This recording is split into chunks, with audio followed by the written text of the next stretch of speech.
You remember the story of how Israel got a king? When Samuel was a prophet in Israel, he had been leading the people for many, many years, and he was getting old, but he had sons who were also prophets, but the people were looking at all the countries around them, and they're like, well, they have a king, and they have a king, and they have a king. We want a king too.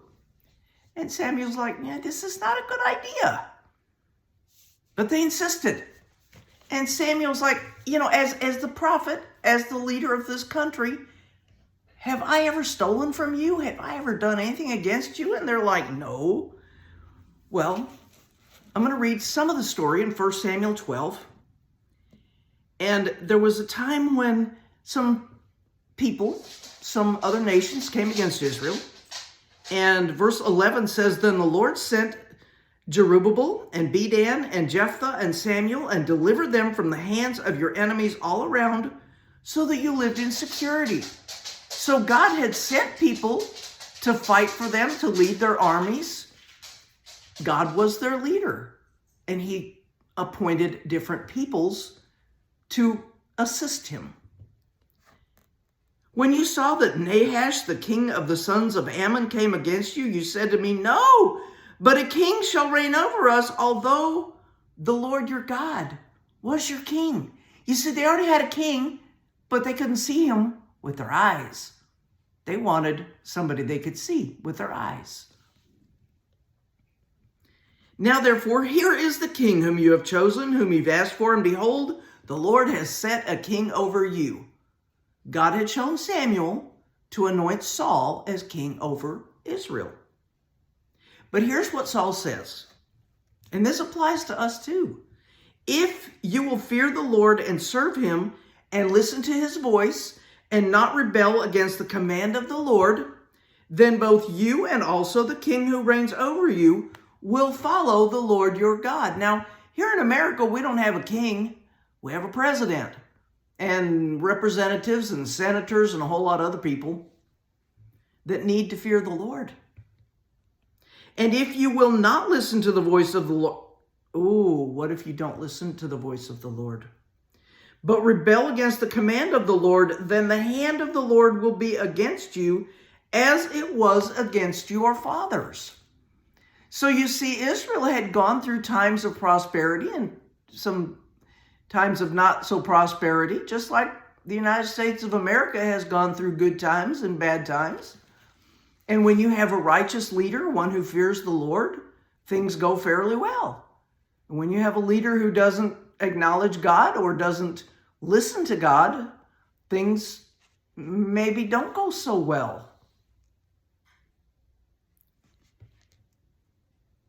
And if you will not listen to the voice of the Lord, but rebel against the command of the Lord, then the hand of the Lord will be against you as it was against your fathers.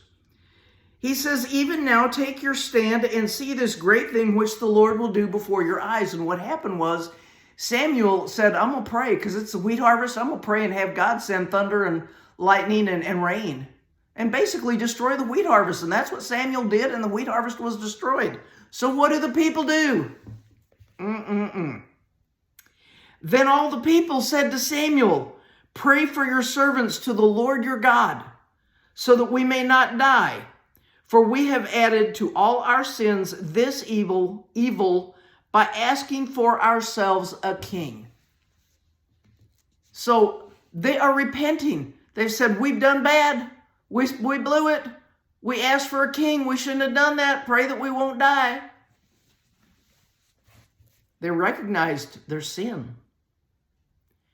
And Samuel says to the people, do not fear, you have committed all this evil, yet do not turn aside from following the Lord, but serve the Lord with all your heart. And you must not turn aside, for then you would go after futile things that cannot profit or deliver because they're futile. So you have to follow the Lord with your whole heart. You cannot be turning aside. You can't go, oh, I'm following God, following God, following God. Woo, look! Following God, squirrel! Following God, kitty!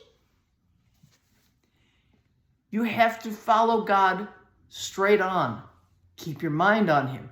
Keep your eyes on him. Don't turn aside. For the Lord will not abandon his people on account of his great name, because the Lord has been pleased to make you a people for himself. Now you may say, yeah, but that's the Israelites. It was. But after Jesus came, if you read the New Testament, you'll see that God not only made the Israelites his people, the physical sons of Abraham, descendants of Abraham, but he made Christians, those who follow his son, Jesus, he made us to be his people also. So this applies. The Lord has been pleased to make you,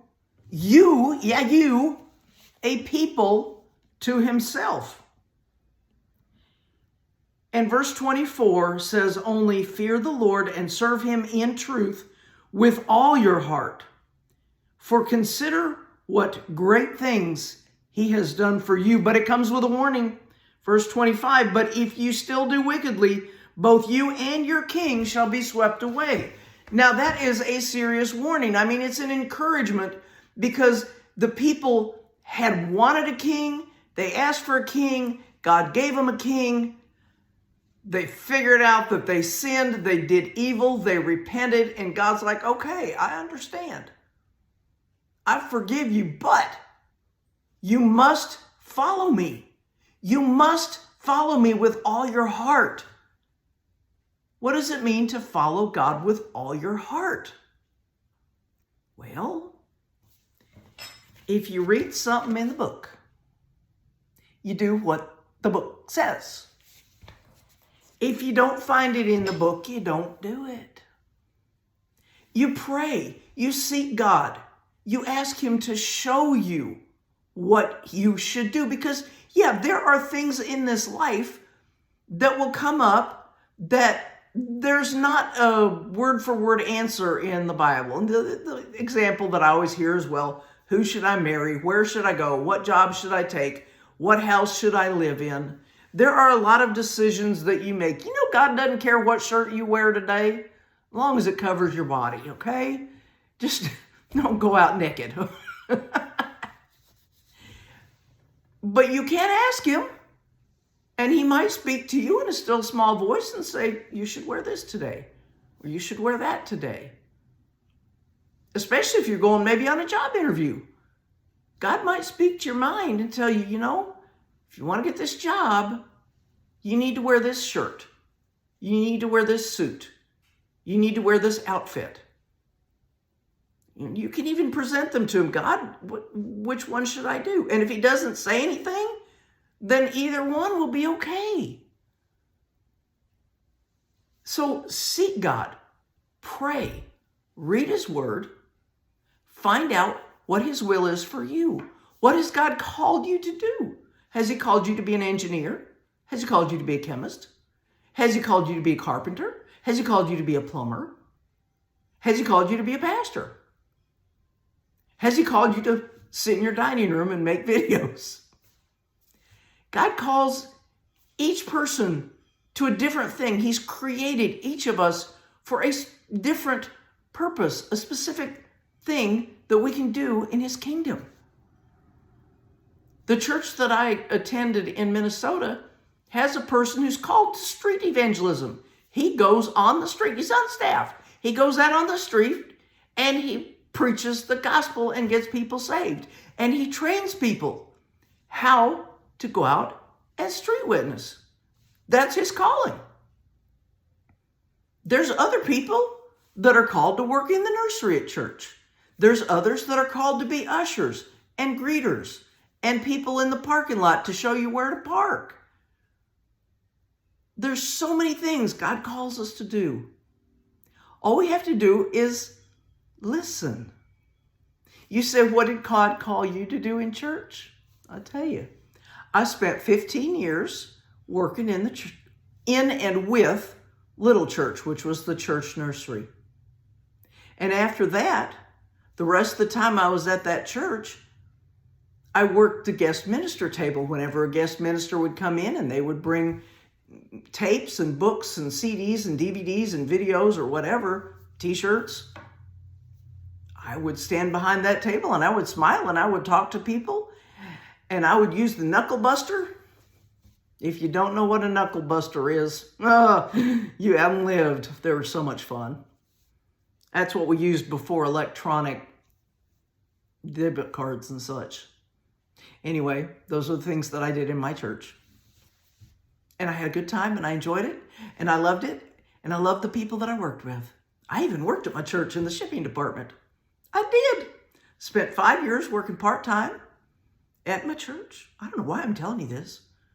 I spent my life working in shipping departments when I wasn't at home taking care of my kids and homeschooling them and all the things that I did there. See, I am a multifaceted person. You thought all I did was read the Bible and preach the word, and I've done all kinds of things in my life.